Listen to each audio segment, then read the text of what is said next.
So I did a dual MD PhD program with the goal of having a career in a large academic medical center and running a research lab and seeing patients. And once I got into residency and really got a feel for what the actual practice of medicine is like and what actual hospital operations are like, I just became fascinated by all of the opportunity to make that work better, right? And sort of a systems level analysis of like, why do we do this way? And why haven't we changed in light of evidence, and sort of that endless why? Yeah, the PhD in you, the scientist in you came out.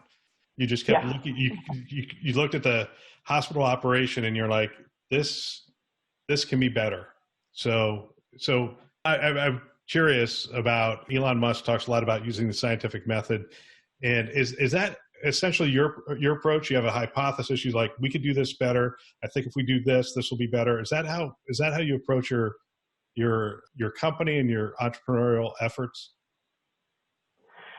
Yeah, and I think often I get asked about being a physician and becoming an entrepreneur, and I actually think that scientific training is much more preparatory for shifting into entrepreneurship, because exactly, you see a problem, you create a hypothesis of, what's underlying that problem, how could you solve that problem, and then you just start to iterate on that. You try something, you gather evidence, did that work, did that not work, okay, let's change that little piece to see if we can get it to work better.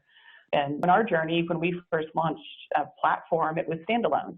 And we had people who loved it, but said, I can't scale this across my organization if it's not integrated to the EMR. So then we start down that pathway. Okay, how do you do that? What is FHIR? What does that mean? What's the future? Right? And so it's sort of this endless peeling back layers of an onion. Yeah. When you're hiring now, do you look for people who have have a scientist kind of background, or are you pretty broad in terms of who you hire? I think I look for people who are curious, right? Because at the end of the day, that's a common trait of a lot of scientists, is just fundamental curiosity and a willingness to explore things they may not know a lot about and to sort of continuously learn.